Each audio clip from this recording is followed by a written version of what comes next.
Okay, so today we're going to look at the Constitution itself, and there's going to be three parts of this, and so we'll get into the first one here, alright? First off, what makes our Constitution great is that we have a separation of powers. We have three distinct branches. We don't call it Parliament, we call it Congress, but they have the power to make and change the law. We have the judiciary, which are the judges and the courts. They have the power to make judgments, and we have the executive branch who put laws into action.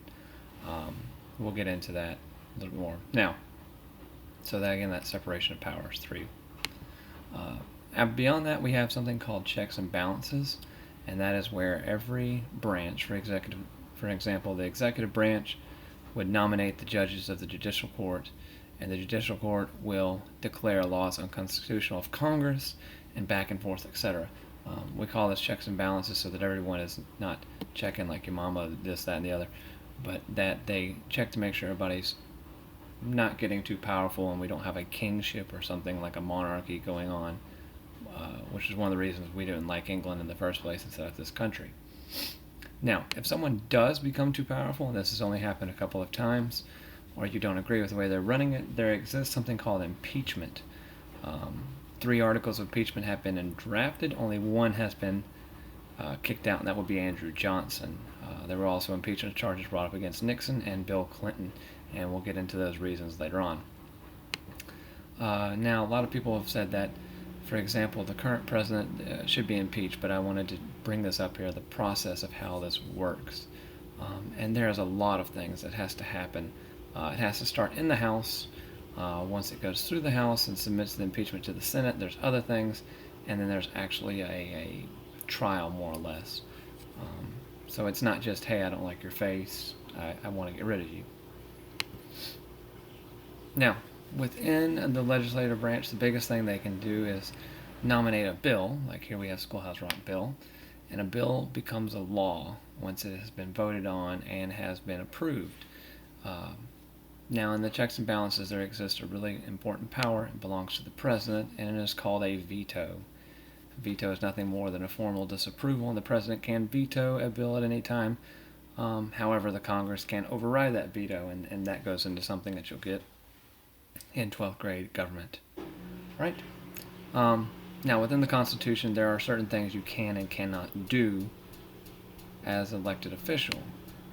To make it a little close here, we have what are called enumerated powers and implied powers. Enumerated powers are just as you see here, what is written down, what may and may not do. It's there, black and white, blue, red, whatever, and that's called enumerated. If I were to ask you to enumerate 1 to 10, you would say 1, 2, etc. So it's there, and verbatim is there for word. Now, there also exists something called implied powers. See this guy with his little implied powers. For example, there exists something called the necessary and proper clause. Under this, they can expand power outside of what is specifically stated in the Constitution to make things that they can imply as necessary and proper. Now, this has come up quite a few times with some different understandings of that, and we'll get into that later on. So we understand the difference there. Implied means that it is written down. Enumerated means it's written down. Implied means that it is just kind of understood, hence the quotation marks. Now here we have ways things are written down in the law, and I wanted to show you something here.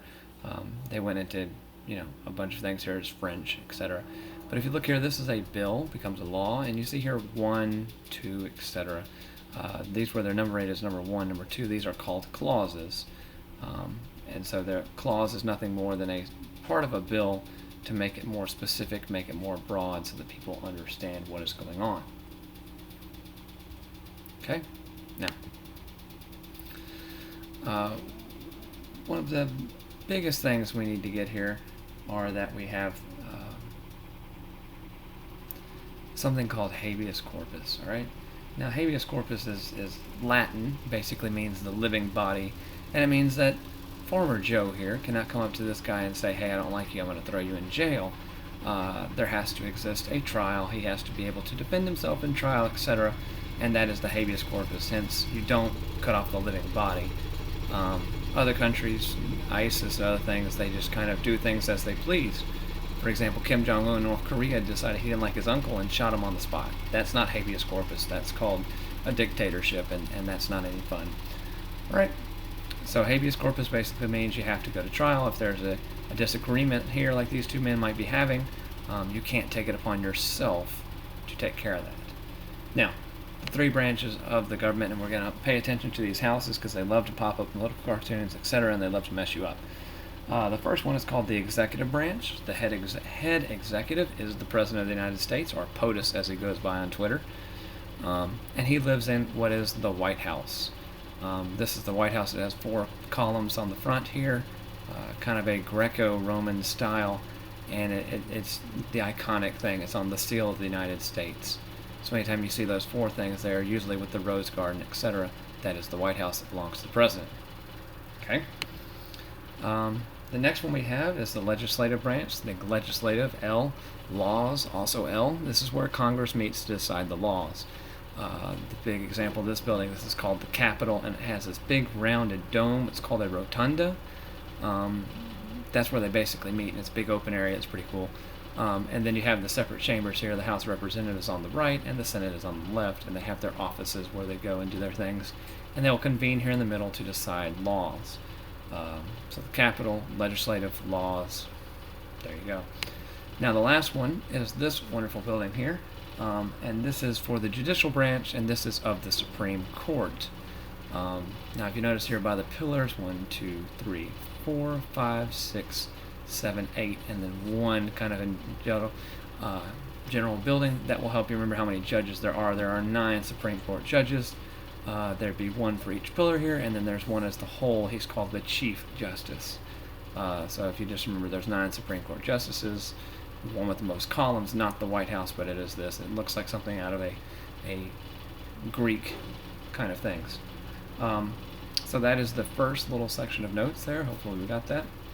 The objectives I want you to be able to do here, I want you to be able to explain the idea of separation of powers and make a chart. Kind of like the one I did there. You can go back and do it if you want to. Explaining the powers, etc. The other thing is I want you to go look at how a bill becomes a law. But that is it for right now, and we will get some more later on.